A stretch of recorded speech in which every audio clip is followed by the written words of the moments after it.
आप सभी का अपने इस RS क्लासेस YouTube चैनल पर स्वागत है।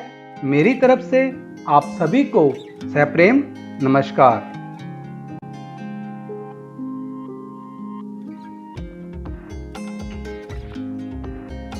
हमारा आज का पाठ है दो बैलों की कथा। इस पाठ के लेखक हैं श्री प्रेमचंद जी। यह पाठ कक्षा 9वीं की हिंदी पुस्तक क्षितिज में संकलित है। प्रेमचंद जी का जन्म 31 जुलाई 1880 लम्हई गांव में वाराणसी में हुआ। धनपत राय श्री वास्तव जी, जो प्रेमचंद जी के नाम से जाने जाते हैं, वो हिंदी और उर्दू के सर्वाधिक लोकप्रिय उपन्यासकार, कहानीकार एवं विचारक थे। वाराणसी भारत के उत्तर प्रदेश राज्य का प्रसिद्ध नगर है। इसे बनारस और काशी भी कहते हैं। इसे हिंदू धर्म में सर्वाधिक पवित्र नगरों में से एक माना जाता है और इसे अभिमुक्त क्षेत्र कहा जाता है। इसके अलावा बौद्ध एवं जैन धर्म में भी इसे पवित्र माना जाता है। प्रेमचंद जी का निधन 8 अक्टूबर 1936 वाराणसी में हुआ। इसे बनारस और काशी भी कहते हैं। प्रेमचंद का जन्म सन 1880 में बनारस के लम्ही गांव में हुआ था। उनका मूल नाम धनपत राय था। प्रेमचंद का बचपन अभावों में बीता और शिक्षा BA तक ही हो पाई। उन्होंने शिक्षा विभाग में नौकरी की, परंतु असहयोग आंदोलन में सक्रिय भाग लेने के लिए सरकारी नौकरी से त्यागपत्र दे दिया और लेखन कार्य के प्रति पूरी तरह समर्पित हो गए। सन 1936 में इस महान कथाकार का देहांत हो गया। प्रेमचंद की कहानियां मानसरोवर के 8 भागों में संकलित हैं। सेवा सदन, प्रेमाश्रम, रंगभूमि, कायाकल्प, निर्मला, गबन, कर्मभूमि, गोदान उनके प्रमुख उपन्यास हैं। उन्होंने हंस, जागरण, माधुरी आदि पत्रिकाओं का संपादन भी किया। कथा साहित्य के अतिरिक्त प्रेमचंद ने निबंध एवं अन्य प्रकार का गद्य लेखन भी प्रचुर मात्रा में किया। प्रेमचंद को सामाजिक परिवर्तन का सशक्त माध्यम मानते थे।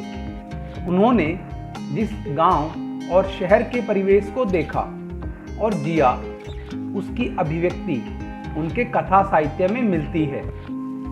किसानों और मजदूरों की दयनीय स्थिति, दलितों का शोषण, समाज में स्त्री की दुर्दशा और स्वाधीनता आंदोलन आदि उनकी रचनाओं के मूल विषय हैं। प्रेमचंद के कथा साहित्य का संसार बहुत व्यापक है। उसमें मनुष्य ही नहीं, पशु पक्षियों को भी अद्भुत आत्मीयता मिली है। बड़ी से बड़ी बात को सरल भाषा में, सीधे और संक्षेप में कहना प्रेमचंद के लेखन की प्रमुख विशेषता है। उनकी भाषा सरल, सजीव एवं मुहावरेदार है तथा उन्होंने अरबी, फारसी और अंग्रेजी के प्रचलित शब्दों का प्रयोग कुशलतापूर्वक किया है। दो बैलों की कथा के माध्यम से प्रेमचंद ने कृषक समाज और पशुओं के भावात्मक संबंध का वर्णन किया है।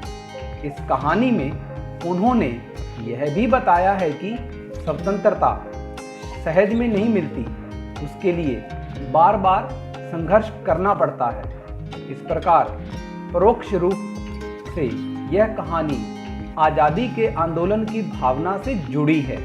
इसके साथ ही इस कहानी में प्रेमचंद ने पंचतंत्र और हितोपदेश की कथा परंपरा का उपयोग और विकास किया है। दो बैलों की कथा। जानवरों में गधा सबसे ज़्यादा बुद्धिहीन समझा जाता है। हम जब किसी आदमी को परले दर्जे का बेवकूफ़ कहना चाहते हैं तो उसे गधा कहते हैं। गधा सचमुच बेवकूफ़ है या उसके सीधेपन, उसकी निरापद सहिष्णुता ने उसे यह पदवी दे दी है, इसका निश्चय नहीं किया जा सकता। गायें सींग मारती हैं। ब्याई हुई गाय तो अनायास ही सिंहनी का रूप धारण कर लेती है। कुत्ता भी बहुत गरीब जानवर है, लेकिन कभी कभी उसे भी क्रोध आ ही जाता है। किंतु गधे को कभी क्रोध करते नहीं सुना न देखा। जितना चाहो गरीब को मारो, चाहे जैसी खराब सड़ी हुई घास सामने डाल दो, उसके चेहरे पर कभी असंतोष की छाया भी न दिखाई देगी। वैसाख में चाहे एक आध बार कुलेल कर लेता हो, पर हमने तो उसे कभी खुश होते नहीं देखा। उसके चेहरे पर एक विषाद स्थायी रूप से छाया रहता है।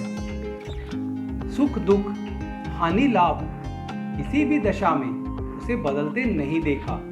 ऋषियों मुनियों के जितने गुण हैं वे सभी उसमें पराकाष्ठा को पहुंच गए हैं, पर आदमी उसे बेवकूफ कहता है।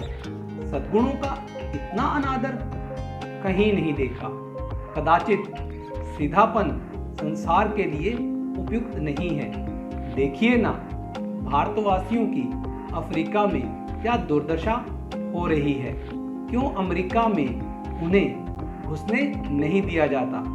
बेचारे शराब नहीं पीते, 4 पैसे कुछ समय के लिए बचाकर रखते हैं, जी तोड़कर काम करते हैं, किसी से लड़ाई झगड़ा नहीं करते, 4 बातें सुनकर कम खा जाते हैं, फिर भी बदनाम हैं।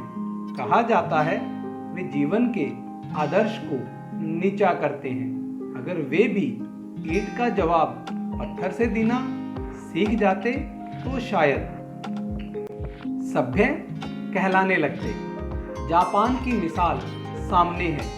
एक ही विजय ने उसे संसार की सभ्य जातियों में गण्य बना दिया। लेकिन गधे का एक छोटा भाई और भी है जो उससे कम ही गधा है, और वह है बैल।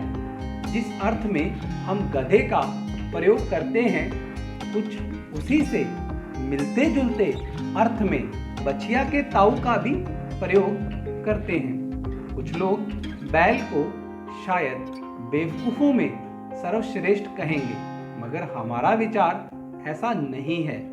बैल कभी कभी मारता भी है, कभी कभी अड़ियल बैल भी देखने में आता है, और भी कई रीतियों से अपना असंतोष प्रकट कर देता है। अतएव उसका स्थान गधे से नीचा है। झुरी काछी के दोनों बैलों के नाम थे हीरा और मोती। दोनों पछाई जाति के थे, दिखने में सुंदर, काम में चौकस, डील में ऊंचे। बहुत दिनों साथ रहते रहते दोनों में भाईचारा हो गया था। दोनों आमने सामने या आसपास बैठे हुए एक दूसरे से मूक भाषा में विचार विनिमय करते थे। एक दूसरे के मन की बात कैसे समझ जाता था हम नहीं कह सकते। अवश्य ही उनमें कोई ऐसी गुप्त शक्ति थी जिससे जीवों में श्रेष्ठता का दावा करने वाला मनुष्य वंचित है। दोनों एक दूसरे को चाटकर और सूंघकर अपना प्रेम प्रकट करते। कभी कभी दोनों सींग भी मिला लिया करते थे, विग्रह के नाते से नहीं, केवल विनोद के भाव से, आत्मीयता के भाव से। जैसे दोनों में घनिष्ठता होते ही धोल धप्पा होने लगता है। इसके बिना दोस्ती कुछ फुसफुसी, कुछ हल्की सी रहती है, जिस पर ज्यादा विश्वास नहीं किया जा सकता। जिस वक्त ये दोनों बैल या गाड़ी में जोत दिए जाते और गर्दन हिला हिलाकर चलते, उस वक्त हर एक की यही चेष्टा होती थी कि ज्यादा से ज्यादा बोझ मेरी ही गर्दन पर रहे। दिन भर के बाद दोपहर या संध्या को दोनों खुलते तो एक दूसरे को चाट चूट कर अपनी थकान मिटा लिया करते। नांद में खली भूसा पड़ जाने के बाद दोनों साथ उठते, साथ नांद में मुंह डालते और साथ ही बैठते थे। एक मुंह हटा लेता तो दूसरा भी हटा लेता था। संयोग की बात, झुरी ने एक बार गोई को ससुराल भेज दिया। बैलों को क्या मालूम वे क्यों भेजे जा रहे हैं। समझे, मालिक ने हमें बेच दिया। अपना यो बेचा जाना उन्हें अच्छा लगा या बुरा, कौन जाने। पर झुरी के साले गया को घर तक गोई ले जाने में दांतों पसीना आ गया। पीछे से हाँकता तो दोनों दाएं बाएं भागते। पगैया पकड़कर आगे से खींचता तो दोनों पीछे की ओर जोर लगाते। मारता तो दोनों सींग नीचे करके हुंकारते। अगर ईश्वर ने उन्हें वाणी दी होती तो झुरी से पूछते, तुम हम गरीबों को क्यों निकाल रहे हो? हमने तो तुम्हारी सेवा करने में कोई कसर नहीं उठा रखी। अगर इतनी मेहनत से काम न चलता था तो कोई और काम ले लेते। हमें तो तुम्हारी चाकरी में मर जाना कबूल था। हमने कभी दाने चारे की शिकायत नहीं की। तुमने जो कुछ खिलाया वह सिर झुकाकर खा लिया। फिर तुमने हमें इस जालिम के हाथ क्यों बेच दिया? संध्या समय दोनों बैल अपने नए स्थान पर पहुंचे। दिन भर के भूखे थे, लेकिन जब नांद में लगाए गए एक ने भी उसमें मुंह न डाला। दिल भारी हो रहा था। जिसे उन्होंने अपना घर समझ रखा था वह आज उनसे छूट गया था। यह नया घर, नया गांव, नए आदमी उन्हें बेगानों से लगते थे। दोनों ने अपनी मूक भाषा में सलाह की, एक दूसरे को कनखियों से देखा और लेट गए। जब गांव में सोता पड़ गया तो दोनों ने जोर मारकर पगहे तुड़ा डाले और घर की तरफ चले। पगहे बहुत मजबूत थे, अनुमान न हो सकता था कि कोई बैल उन्हें तोड़ सकेगा। पर इन दोनों में इस समय दूनी शक्ति आ गई थी। एक एक झटके में रस्सियां टूट गई। झुरी प्रातःकाल सोकर उठा तो देखा कि दोनों बैल चरनी पर खड़े हैं। दोनों की गर्दनों में आधा आधा गराम लटक रहा है। घुटने तक पांव कीचड़ से भरे हैं और दोनों की आंखों में विद्रोहमय स्नेह झलक रहा है। झुरी बैलों को देखकर स्नेह से गदगद हो गया। दौड़कर उन्हें गले लगा लिया। प्रेमालिंगन और चुंबन का वह दृश्य बड़ा ही मनोहर था। घर और गांव के लड़के जमा हो गए और तालियां बजा बजा कर उनका स्वागत करने लगे। गांव के इतिहास में यह घटना अभूतपूर्व न होने पर भी महत्वपूर्ण थी। बाल सभा ने निश्चय किया, दोनों पशु वीरों को अभिनंदन पत्र देना चाहिए। कोई अपने घर से रोटियां लाया, कोई गुड़, कोई चोकर, कोई भूसी। दूसरे दिन झुरी का साला फिर आया और बैलों को ले चला। अब कि उसने दोनों को गाड़ी में जोता। 2-4 बार मोती ने गाड़ी को सड़क की खाई में गिराना चाहा, पर हीरा ने संभाल लिया। वह ज्यादा सहनशील था। संध्या समय घर पहुंचकर उसने दोनों को मोटी रस्सियों से बांधा और कल की शरारत का मजा चखाया। फिर वही सूखा भूसा डाल दिया। अपने दोनों बैलों को खली, चूनी सब कुछ दी। दोनों बैलों का ऐसा अपमान कभी न हुआ था। झुरी इन्हें फूल की छड़ी से भी न छूता था। उसकी टिटकार पर दोनों उड़ने लगते थे। यहाँ मार पड़ी, आहत सम्मान की व्यथा तो थी ही, उस पर मिला सूखा भूसा। नांद की तरफ आंखें तक न उठाई। दूसरे दिन गया ने बैलों को हल में जोता, पर इन दोनों ने जैसे पांव न उठाने की कसम खा ली थी। वह मारते मारते थक गया, पर दोनों ने पांव न उठाया। एक बार जब उस निर्दयी ने हीरा की नाक पर खूब डंडे जमाए तो मोती का गुस्सा काबू के बाहर हो गया। हल लेकर भागा। हल, रस्सी, जुआ, जोत सब टूट टाट कर बराबर हो गया। गले में बड़ी बड़ी रस्सियां न होती तो दोनों पकड़ाई में ना आते। हीरा ने मूक भाषा में कहा, भागना व्यर्थ है। मोती ने उत्तर दिया, तुम्हारी तो इसने जान ही ले ली थी, अब की बड़ी मार पड़ेगी, पड़ने दो। बैल का जन्म लिया है तो मार से कहाँ तक बचेंगे। गया दो आदमियों के साथ दौड़ा आ रहा है। दोनों के हाथों में लाठियां हैं। मोती बोला, कहो तो दिखा दूं कुछ मजा मैं भी। लाठी लेकर आ रहा है। हीरा ने समझाया, नहीं भाई, खड़े हो जाओ, मुझे मारेगा तो मैं भी एक दो को गिरा दूंगा। दोनों दिन भर जोते जाते, डंडे खाते, अड़ते। शाम को थान पर बांध दिए जाते और रात को वही बालिका उन्हें 2 रोटियां खिला जाती। प्रेम के इस प्रसाद की यह बरकत थी कि 2-2 गाल सूखा भूसा खाकर भी दोनों दुर्बल ना होते थे, मगर दोनों की आंखों में रोम रोम में विद्रोह भरा हुआ था। एक दिन मोती ने मूक भाषा में कहा, अब तो नहीं सहा जाता हीरा, क्या करना चाहते हो? एक आध को सींगों पर उठाकर फेंक दूंगा, लेकिन जानते हो वह प्यारी लड़की जो हमें रोटियां खिलाती है उसी की लड़की है जो इस घर का मालिक है। यह बेचारी अनाथ हो जाएगी तो मालकिन को ना फेंक दूं? वही तो उस लड़की को मारती है, लेकिन औरत जात पर सींग चलाना मना है, यह भूल जाते हो? तुम तो किसी तरह निकलने ही नहीं देते। बताओ, तुड़ाकर भाग चलें?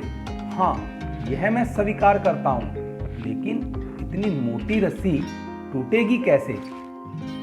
इसका एक उपाय है।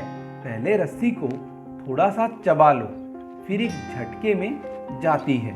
रात को जब बालिका रोटियां खिलाकर चली गई, दोनों रस्सियां चबाने लगे, पर मोटी रस्सी मुंह में न आती थी। बेचारे बार बार जोर लगाकर रह जाते थे। सहसा घर का द्वार खुला और वही लड़की निकली। दोनों सिर झुकाकर उसका हाथ चाटने लगे। दोनों की पूंछें खड़ी हो गई। उसने उनके माथे सहलाए और बोली, खोले देती हूँ, चुपके से भाग जाओ, नहीं तो यहाँ लोग मार डालेंगे।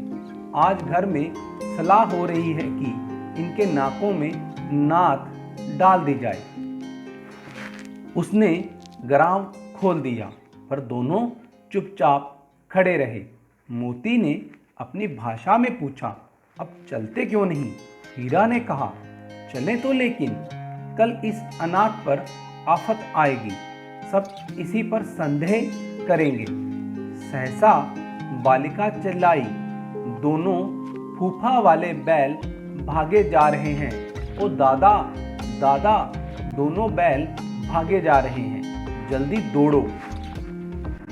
गया हड़बड़ाकर भीतर से निकला और बैलों को पकड़ने चला। वे दोनों भागे।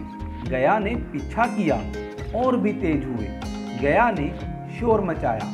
फिर गांव के कुछ आदमियों को भी साथ लेने के लिए लौटा। दोनों मित्रों को भागने का मौका मिल गया। सीधे दौड़ते चले गए, यहाँ तक कि मार्ग का ज्ञान न रहा। जिस परिचित मार्ग से आए थे उसका यहाँ पता न था। नए नए गांव मिलने लगे। तब दोनों एक खेत के किनारे खड़े होकर सोचने लगे अब क्या करना चाहिए। हीरा ने कहा, मालूम होता है राह भूल गए, तुम भी बेतहाशा भागे, वहीं उसे मार गिराना था।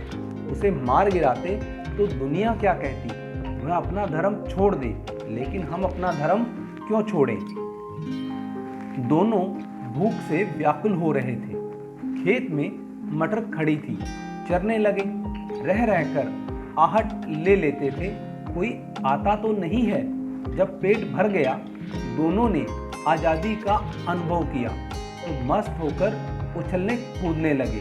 पहले दोनों ने डकार ली, फिर सींग मिलाए और एक दूसरे को ठेलने लगे।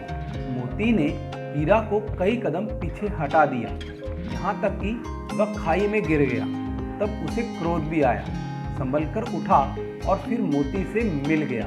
मोती ने देखा खेल में झगड़ा हुआ चाहता है तो किनारे हट गया।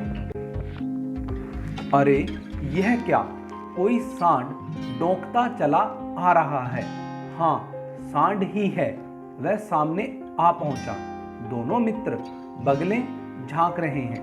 सांड पूरा हाथी है, उससे भिड़ना जान से हाथ धोना है, लेकिन न भिड़ने पर भी जान बचती नजर नहीं आती। इन्हीं की तरफ आ भी रहा है। कितनी भयंकर सूरत है। मोती ने मूक भाषा में कहा, बुरे फंसे, जान बचेगी, कोई उपाय सोचो। हीरा ने चिंतित स्वर में कहा, अपने घमंड में भूला हुआ है, आरजू विनती ना सुनेगा, भाग क्यों ना चले। भागना कायरता है तो फिर यही मरो। बंदा तो 9-2-11 होता है, और जो दौड़ाए तो फिर कोई उपाय सोचो जल्द। उपाय यही है कि उस पर दोनों जने एक साथ चोट करें। मैं आगे से रगेदता हूँ, तुम पीछे से रगेदो। दोहरी मार पड़ेगी तो भाग खड़ा होगा। मेरी ओर झपटे तो तुम बगल से उसके पेट में सींग घुसेड़ देना। जान जोखिम है पर दूसरा उपाय नहीं है। दोनों मित्र जान हथेलियों पर लेकर लपके। सांड को भी संगठित शत्रुओं से लड़ने का तजर्बा ना था। वह तो एक शत्रु से मल्ल युद्ध करने का आदी था। ज्यों ही हीरा पर झपटा, मोती ने पीछे से दौड़ाया। सांड उसकी तरफ मुड़ा तो हीरा ने रगेदा। सांड चाहता था कि एक एक करके दोनों को गिरा ले, पर ये दोनों भी उस्ताद थे, उसे वह अवसर न देते थे। एक बार सांड झल्लाकर हीरा का अंत कर देने के लिए चला कि मोती ने बगल से आकर पेट में सींग भोंक दिया। सांड क्रोध में आकर पीछे फिरा तो हीरा ने दूसरे पहलू में सींग चुभा दिया। आखिर बेचारा जख्मी होकर भागा और दोनों मित्रों ने दूर तक उसका पीछा किया, यहाँ तक कि सांड बेदम होकर गिर पड़ा। तब दोनों ने उसे छोड़ दिया। दोनों मित्र विजय के नशे में झूमते चले जाते थे। मोती ने अपनी सांकेतिक भाषा में कहा, मेरा जी तो चाहता था कि बच्चा को मार ही डालूं। हीरा ने तिरस्कार किया, गिरे हुए बैरी पर सींग न चलाना चाहिए, यह सब ढोंग है। बैरी को ऐसा मारना चाहिए कि फिर ना उठे। अब घर कैसे पहुंचेंगे वह सोचो, पहले कुछ खा लें तो सोचे। सामने मटर का खेत था ही, मोती उसमें घुस गया। हीरा मना करता रहा पर उसने एक न सुनी। अभी 2 ही 4 ग्रास खाए थे कि 2 आदमी लाठियां लिए दौड़ पड़े और दोनों मित्रों को घेर लिया। हीरा तो मेड़ पर था, निकल गया। मोती सिंचे हुए खेत में था, उसके खुर कीचड़ में धंसने लगे, न भाग सका, पकड़ लिया। हीरा ने देखा संगी संकट में हैं तो लौट पड़ा, फंसेंगे तो दोनों फंसेंगे। रखवालों ने उसे भी पकड़ लिया। प्रातःकाल दोनों मित्र कांजी हाउस में बंद कर दिए गए। दोनों मित्रों को जीवन में पहली बार ऐसा साबिका पड़ा कि सारा दिन बीत गया, और खाने को एक तिनका भी न मिला। समझ ही में न आता था यह कैसा स्वामी है। इससे तो गया फिर भी अच्छा था। यहाँ कई भैंसें थी, कई बकरियाँ, कई घोड़े, कई गधे, पर किसी के सामने चारा ना था। सब जमीन पर मुर्दों की तरह पड़े थे। कई तो इतने कमज़ोर हो गए थे कि खड़े भी न हो सकते थे। सारा दिन दोनों मित्र फाटक की ओर टकटकी लगाए ताकते रहे, पर कोई चारा लेकर आता ना दिखाई दिया। तब दोनों ने दीवार की नमकीन मिट्टी चाटनी शुरू की, पर इससे क्या तृप्ति होती। रात को भी जब कुछ भोजन ना मिला तो हीरा के दिल में विद्रोह की ज्वाला दहक उठी। मोती से बोला, अब तो नहीं रहा जाता मोती। मोती ने सिर लटकाए हुए जवाब दिया, मुझे तो मालूम होता है प्राण निकल रहे हैं। इतनी जल्दी हिम्मत ना हारो भाई, यहाँ से भागने का कोई उपाय निकालना चाहिए। आओ दीवार तोड़ डालें। मुझसे तो अब कुछ नहीं होगा। बस इसी बूते पर अकड़ते थे। सारी अकड़ निकल गई। बाड़े की दीवार कच्ची थी। हीरा मजबूत तो था ही, अपने नुकीले सींग दीवार में गड़ा दिए और जोर मारा तो मिट्टी का एक चिप्पड़ निकल आया। फिर तो उसका साहस बढ़ा। इसने दौड़ दौड़ कर दीवार पर चोटें की और हर चोट में थोड़ी थोड़ी मिट्टी गिराने लगा। उसी समय कांजी होश का चौकीदार लालटेन लेकर जानवरों की हाजिरी लेने आ निकला। हीरा का उजड़पन देखकर उसने कई डंडे रसीद किए और मोटी सी रस्सी से बांध दिया। मोती ने पड़े पड़े कहा, आखिर मार खाई क्या मिला? अपने बूते भर जोर तो मार दिया। ऐसा जोर मारना किस काम का कि और बंधन में पड़ गए। जोर तो मारता ही जाऊंगा, चाहे कितने ही बंधन कटते जाएं। जान से हाथ धोना पड़ेगा, कुछ परवाह नहीं। यों भी तो मरना ही है। सोचो, दीवार खुद जाती तो कितनी जानें बच जाती। इतने भाई यहाँ बंद हैं, किसी की देह में जान नहीं है। 2-4 दिन और यही हाल रहा तो सब मर जाएंगे। हाँ, यह बात तो है। अच्छा तो ला, फिर मैं भी जोर लगाता हूँ। मोती ने भी दीवार में उसी जगह सींग मारा। थोड़ी सी मिट्टी गिरी और फिर हिम्मत बढ़ी। फिर तो वह दीवार में सींग लगाकर इस तरह जोर करने लगा मानो किसी प्रतिद्वंदी से लड़ रहा है। आखिर कोई 2 घंटे की जोर आजमाई के बाद दीवार ऊपर से लगभग 1 हाथ गिर गई। उसने दुगनी शक्ति से दूसरा धक्का मारा तो आधी दीवार गिर पड़ी। दीवार का गिरना था कि अधमरे से पड़े हुए सभी जानवर चेत उठे। तीनों घोड़ियां सरपट भाग निकली, फिर बकरियां निकली। इसके बाद भैंसें भी खिसक गई, पर गधे अभी तक ज्यों के त्यों खड़े थे। हीरा ने पूछा, तुम दोनों क्यों नहीं भाग जाते? एक गधे ने कहा, जो कहीं फिर पकड़ लिए जाएं तो क्या हर्ज है, अभी तो भागने का अवसर है। हमें तो डर लगता है, हम यहीं पड़े रहेंगे। आधी रात से ऊपर जा चुकी थी। दोनों गधे अभी तक खड़े सोच रहे थे कि भागें या ना भागें, और मोती अपने मित्र की रस्सी तोड़ने में लगा हुआ था। जब वह हार गया तो हीरा ने कहा, तुम जाओ, मुझे यहीं पड़ा रहने दो, शायद कहीं भेंट हो जाए।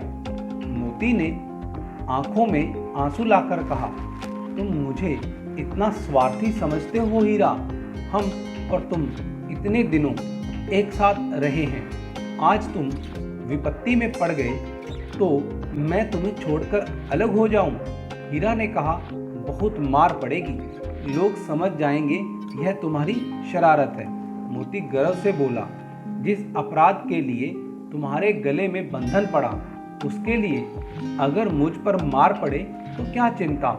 इतना तो हो ही गया कि 9-10 प्राणियों की जान बच गई, वे सब तो आशीर्वाद देंगे। यह कहते हुए मोती ने दोनों गधों को सींगों से मार मार कर बाड़े के बाहर निकाला और तब अपने बंधु के पास आकर सो रहा। भोर होते ही मुंशी और चौकीदार तथा अन्य कर्मचारियों में कैसी खलबली मची, इसके लिखने की जरूरत नहीं। बस इतना ही काफ़ी है कि मोती की खूब मरम्मत हुई और उसे भी मोटी रस्सी से बांध दिया गया। एक सप्ताह तक दोनों मित्र वहां बंधे पड़े रहे। किसी ने चारे का एक तृण भी न डाला।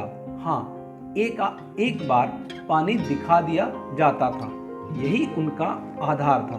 दोनों इतने दुर्बल हो गए थे कि उठा तक न जाता था। ठठरियां निकल आई थी। एक दिन बाड़े के सामने डुग्गी बजने लगी और दोपहर होते होते वहां 50-60 आदमी जमा हो गए। तब दोनों मित्र निकाले गए और उनकी देखभाल होने लगी। लोग आकर उनकी सूरत देखते और मन फीका करके चले जाते।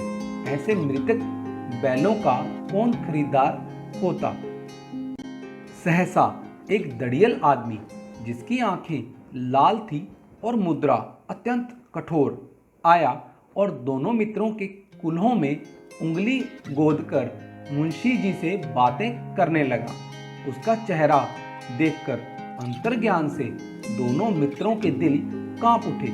वह कौन है और उन्हें क्यों टटोल रहा है, इस विषय में उन्हें कोई संदेह न हुआ। दोनों ने एक दूसरे को भीत नेत्रों से देखा और सिर झुका लिया। हीरा ने कहा, गया के घर से नाहक भागे, अब जान न बचेगी। मोती ने अश्रद्धा के भाव से उत्तर दिया, कहते हैं भगवान सबके ऊपर दया करते हैं, उन्हें हमारे ऊपर क्यों दया नहीं आती। भगवान के लिए हमारा मरना जीना दोनों बराबर है। चलो अच्छा ही है, कुछ दिन उसके पास तो रहेंगे। एक बार भगवान ने उस लड़की के रूप में हमें बचाया था, क्या अब न बचाएंगे। यह आदमी छुरी चलाएगा, देख लेना। तो क्या चिंता है, मांस, खाल, सींग, हड्डी सब किसी न किसी के काम आ जाएंगे। नीलाम हो जाने के बाद दोनों मित्र उस दड़ियल के साथ चले। दोनों की बोटी बोटी कांप रही थी। बेचारे पांव तक ना उठा सकते थे, पर भय के मारे गिरते पड़ते भागे जाते थे, क्योंकि वह जरा भी चाल धीमी हो जाने पर जोर से डंडा जमा देता था। राह में गाय बैलों का एक रेवड़ हरे हरे हार में चरता नजर आया। सभी जानवर प्रसन्न थे, चिकने चपल, कोई उछलता था, कोई आनंद से बैठा पागुर करता था। कितना सुखी जीवन था इनका, पर कितने स्वार्थी हैं सब। किसी को चिंता नहीं कि उनके दो भाई बधिक के हाथ पड़े कैसे दुखी हैं। सहसा दोनों को ऐसा मालूम हुआ कि यह परिचित राह है। हाँ, इसी रास्ते से गया उन्हें ले गया था। वही खेत, वही बाग, वही गांव मिलने लगे। प्रतिक्षण उनकी चाल तेज होने लगी। सारी थकान, सारी दुर्बलता गायब हो गई। आह, यह लो, अपना ही हार आ गया। इसी कुएं पर हम फुर चलाने आया करते थे, यही कुआं है। मोती ने कहा, हमारा घर नगीच आ गया है। हीरा बोला, भगवान की दया है, मैं तो अब घर भागता हूँ। यह जाने देगा, इसे मैं मार गिराता हूँ। नहीं नहीं, दौड़कर थान पर चलो, वहां से हम आगे न जाएंगे। दोनों उन्मत्त होकर बछड़ों की भांति कुलेले करते हुए घर की ओर दौड़े। वह हमारा थान है। दोनों दौड़कर अपने थान पर आए और खड़े हो गए। दड़ियल भी पीछे पीछे दौड़ा चला आता था। झुरी द्वार पर बैठा धूप खा रहा था। बैलों को देखते ही दौड़ा और उन्हें बारी बारी से गले लगाने लगा। मित्रों की आंखों से आनंद के आंसू बहने लगे। एक झुरी का हाथ चाट रहा था। दड़ियल ने जाकर बैलों की रस्सियां पकड़ ली। झुरी ने कहा, मेरे बैल हैं, तुम्हारे बैल कैसे?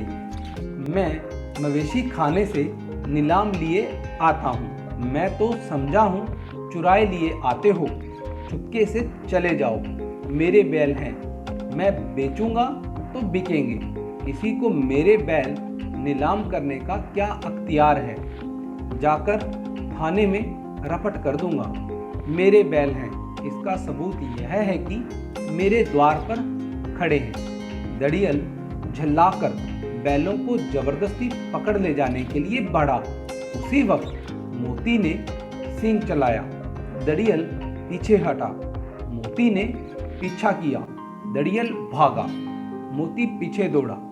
गांव के बाहर निकल जाने पर वह रुका, पर खड़ा दड़ियल का रास्ता देख रहा था।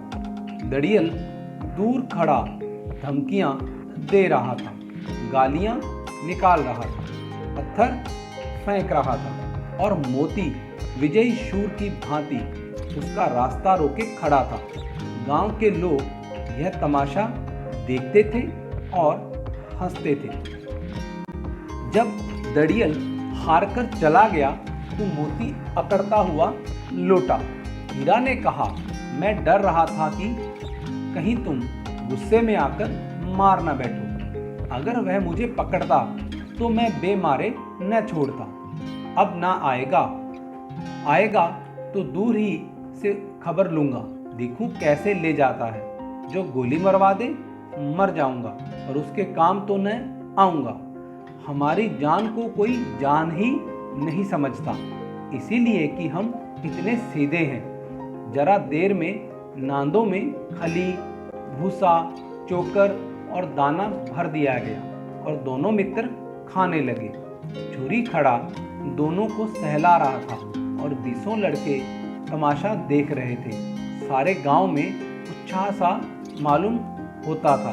उसी समय मालकिन ने आकर दोनों के माथे चूम लिए। दो बैलों की कथा। इस पाठ की शब्द संपदा है निरापद, सुरक्षित, सहिष्णुता, सहनशीलता, पछाई, पालतू पशुओं की एक नस्ल, गोई, जोड़ी, कुलेल, क्रीड़ा, विषाद, उदासी, पराकाष्ठा, अंतिम सीमा, कन्या, गणनीय, सम्मानित, विग्रह, अलगाव, पघिया, पशु बांधने की रस्सी, गराम, फुंदेदार रस्सी जो बैल आदि के गले में पहनाई जाती है। प्रतिवाद, विरोध, टिटकार, मुंह से निकलने वाला टिक टिक का शब्द, मसलहत, हितकर, रगेदना, खदेड़ना, मलयुद्ध, कुश्ती, साबिका, वास्ता, सरोकार, कांजी होस या काइन हाउस। मवेशी खाना वह बाड़ा जिसमें दूसरे का खेत आदि खाने वाले या लावारिश चौपाए बंद किए जाते हैं और कुछ दंड लेकर छोड़े जाते हैं। रेवड़, पशुओं का झुंड। उन्मत्त, मतवाला। थान, पशुओं के बांधे जाने की जगह। उत्साह, उत्सव, आनंद। दो बैलों की कथा। प्रेमचंद जी द्वारा लिखी इस कहानी का अब हम संक्षिप्त में अध्ययन करेंगे। दो बैलों की कथा प्रेमचंद जी की प्रसिद्ध कहानी है। झूरी काछी के 2 बैलों के नाम थे हीरा और मोती। दोनों बैल सीधे साधे भारतीय लोगों के प्रतीक थे। उन दोनों बैलों में घनिष्ठ मित्रता थी। झूरी उनकी पूरी देखभाल करता था। एक बार झूरी ने अपनी ससुराल भेज दिया।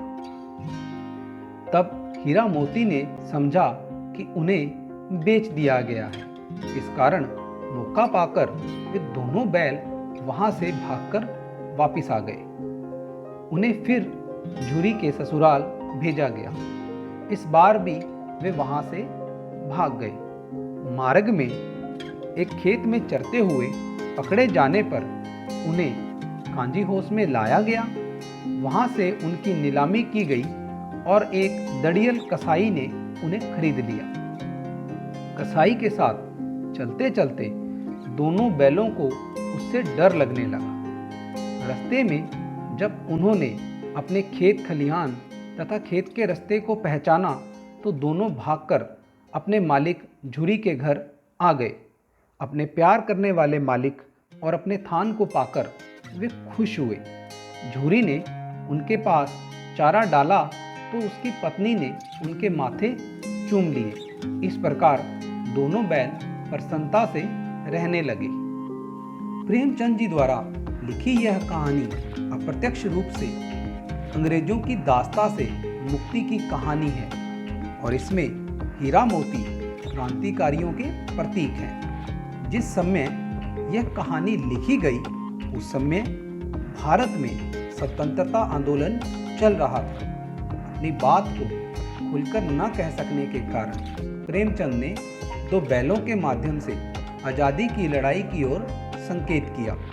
हीरा मोती को लेकर कहानी में जो घटनाक्रम और विचारों की अभिव्यक्ति दर्शाई गई है वह सब आज़ादी की लड़ाई से मेल खाती है।